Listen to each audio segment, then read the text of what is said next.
여러분 반갑습니다. 방금 암수살인을 보고 왔어요. 평일인데 사람들 꽤 많더라고요. 이게 입소문이 잘 나서 그런 건지 아니면 논란 때문에 사람들이 어떤 영화인지 하는 호기심이 생겨서 그런 건지는 모르겠어요. 이 영화 관련해서 실제 살인사건을 소재로 한 영화지만 유족들의 동의를 받지 않고 만들었다는 게 비판이 되고 있죠. 그 부분은 뭐 윤리적으로 비판받아야 된다고 저도 생각을 해요. 그리고 영화가 별로면 완벽하게 깔끔한 결말인데 결론적으로 말씀드리면 이 영화 수작입니다. 네, 2018년에 나온 한국 영화 중에 탑 10 안에 드는 영화예요. 그리고 대종상에서 이 영화가 올해의 영화상을 받게 될지 안 받게 될지도 저는 궁금해요. 지금 논란이 있기 때문에 이게 아예 논란이 없고 영화가 괜찮으면 이거 당연히 받아야 되는 거라고 얘기할 수 있겠지만 이게 지금 모르겠어요. 어떻게 될지. 물론 투표하시는 분들이 그 부분도 고려해서 투표를 하시겠지만 모르겠어요. 일단 그건 넘어가고요. 지금 극장에 걸린 안시성 명당 협상 그리고 베놈 중에 어떤 영화를 봐야 될까요? 라고 묻는 분이 계신다면 저는 암수살인을 추천해드리고 싶어요. 특히 베놈은요. 망작입니다. 포스터를 진짜 잘 만들어서 저도 낚였는데요. 재미없습니다. 예, 그 판타스틱 4보다 조금 난 것 같아요. 그 리부트 있죠? 판타스틱 4는 그냥 재미도 없었는데 베놈은 재미는 그냥 한 조금 있는 것 같아요. 그냥 그것도 뭐 엄청 재밌다고 말하기는 좀 거시기 하고 그냥 아무 생각 없이 보면 그냥 아무 생각 없이 즐길 수 있는 망작입니다. 네. 관련해서 리뷰는 내일 올리도록 하겠습니다. 다시 암수살인 얘기로 넘어가죠. 암수살인의 오락성, 그러니까 재밌냐, 재미없냐 이거를 평가하기는 좀 거시기한 것 같아요. 왜냐면 이 영화 저는 재밌게 봤어요. 근데 이 영화가 무슨 베테랑, 최동훈 감독님의 영화들, 뭐 시카리오 뭐 이런 영화 같이 시간 가는 줄 모르고 보는 영화까지는 아닌 것 같아요. 재미는 있는데 뭐 액션이라든지 뭐 이런 게 없어요. 스릴러 영화 생각하시고 가셔도 실망하실 것 같아요. 이 영화의 장르는 정확히 드라마 범죄입니다. 소재는 다르지만 공작이랑 비슷한 느낌이에요. 공작도 총은 나오지만 액션이 없죠. 이 영화도 같습니다. 이 영화의 줄거리는 사이코패스 살인마의 증언만이 유일한 단서인 살인사건을 수사하는 형사 김윤석의 이야기예요. 이 김윤석이 우연한 기회에 사이코패스 주지훈의 전화를 받게 됩니다. 야, 내가 사람을 7명을 죽였는데 왜 경찰은 관심도 안 가지고 이거를 수사할 의지도 없냐. 관심 있으면 교도소에 와서 뭐 내 이야기를 들어달라. 뭐 이런 전화를 해요. 여기서 그 암수 범죄라는 게 경찰이 인지하지 못해 수사조차 시작하지 못한 범죄를 취하는 범죄학 용어래요. 영어로는 히든 크라임이죠. 주지훈이 경찰이 알지도 못하는 암수 범죄를 자백하는 통화죠. 그래서 김윤석이 교도소에 주지훈을 만나러 가게 되고 여기서 주지훈의 진술이 상당히 구체적이고 사람을 토막낸 사람만이 할 수 있는 말이라는 거를 직감적으로 알게 됩니다. 그래서 7개의 살인사건의 비밀을 파헤치는 이야기예요. 이 영화는 기획을 되게 잘한 영화 같아요.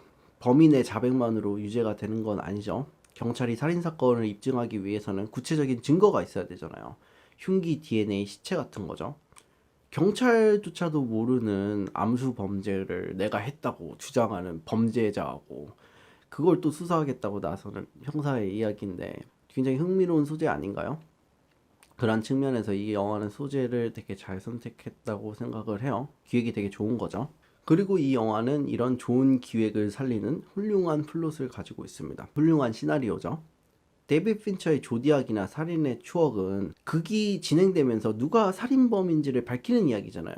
결국 관객들이 보고 싶어 하는 거는 살인범의 얼굴이에요. 얼굴이 스크린상에 나와야 돼. 근데 이 영화는 영화 시작하자마자 범인이 나옵니다. 주지훈이 영화 첫 씬부터 나와요. 그리고 극이 진행되면서 7개의 살인사건이 벌어지는 게 아니라 이미 벌어진 7개의 살인사건의 미스터리를 파헤치는 거예요. 기존의 스릴러 영화랑 조금 다르죠. 이 영화는 사이코패스 살인마가 왜 이런 일을 벌였으며 이를 입증할 수 있는 구체적인 증거를 찾는 데에 집중합니다. 그리고 결말에 이르러서는 관객들이 납득할 만한 만족스러운 결말도 주는 것 같아요. 영화의 자잘한 복선들도 다 회수를 하고요. 개연성에 문제가 있는 장면도 없어요. 제 생각으로는요. 디테일도 아주 살아있어요. 좋은 시나리오라고 생각을 합니다. 이 영화의 또 다른 장점은 캐릭터예요. 이 캐릭터가 정말 살아있는 영화를 본 지가 오래됐는데 이 영화는 캐릭터가 살아있어요. 김윤석을 먼저 얘기를 해보죠. 통상 영화 속의 형사들은 항상 박봉에 시달리죠. 월세도 맨날 밀려요. 늦게 퇴근해서 와이프한테 구박받죠. 근데 이 영화의 형사 김윤석은 아주 나쁘게 말하면 취미로 형사를 하는 거예요. 부잣집 아들입니다. 차도 제네시스 타고 다녀요. 김윤석의 와이프는 영화에 등장하지도 않습니다. 진급에서도 맨날 탈락하는 조금 무능력한 주인공이에요. 그러면 조금 다른 얘기로 새는데 통상 영화 속에서 형사들이 왜 형사 일을 하는 걸까요? 명예 때문이죠. 사회에 기여를 함으로써 자신의 존재 이유를 찾는 거죠. 가족들에게도 당당한 가장이 되는 거고요. 그리고 이런 명예를 포기한다면 영화 속에서는 자신이 형사임을 포기하는 순간 부와 거짓 명예가 따라오죠. 형사들은 왜 범인을 잡는 걸까요? 범인을 잡는 게 형사의 일이니까 잡는 거는 맞습니다. 근데 영화 속에서는 그거를 넘어서 뭔가 개인적이고 구체적인 이유가 드러나야 된다고 생각을 해요. 단순히 저 사람은 나쁜 사람이니까 내가 잡아서 감옥에 넣어야지. 그런 이유로 범인을 잡는 거면 너무 방공 영화 같을 것 같아요. 단순히 너 빨갱이니까 너는 나쁜 놈이야. 약간 이런 느낌이죠. 관객들이 그러한 캐릭터에 공감하기 힘들 겁니다. 근데 이 영화의 김윤석은 그런 이유로 암수 범죄에 집착하지 않습니다. 이 영화는 그 부분에 대한 이유도 관객들에게 명확하게 제시를 하고요. 구체적인 내용은 스포일러니까 생략하도록 하겠습니다. 영화를 보시면 무슨 말인지 알 것 같아요. 주지훈도 마찬가지입니다. 영화 속 사이코패스는 통상 자신의 쾌락을 위해서 살인을 하는 거죠. 그리고 동시에 대중들이 자신의 살인을 알아줬으면 하는 일종의 관심병도 가지고 있어요. 데이비드 핀처의 조디악에서도 범인이 자신을 알아줬으면 하는 이유로 신문사에다가 편지를 보내잖아요. TV 앵커와 인터뷰도 하죠. 아메리칸 사이코의 주인공도 쾌락을 위해서 살인을 하잖아요. 근데 이 영화의 주지훈은 이런 캐릭터와는 조금은 달라요. 예. 그리고 이 부분도 스포일러니까 자세하게 얘기는 못하겠지만 저는 이 부분도 신선하다고 느꼈어요. 그리고 이러한 이유가 구체적으로 영화 속에서 드러나는 순간 캐릭터가 살아있게 되는 거거든요. 리얼리티가 살아있게 되는 거죠. 김윤석, 주지훈 두 사람의 연기도 좋았습니다. 주지훈의 연기는 정말 인상 깊었고요. 이제는 진짜 배우가 되지 않았나. 물론 연기 정말 잘하셨지만 이 영화에서의 연기는 정말 정말 괜찮았어요. 그리고 김윤석 배우님도 자신이 통상 맡았던 형사 역할과 다른 성격의 역할을 하셨습니다. 그 부분도 저는 조금 신선하게 봤고요. 다른 영화에서 나온 것처럼 김윤석 배우님이 이렇게 막 폭발적이거나 뭔가 이렇게 다혈질적이거나 그러지 않아요.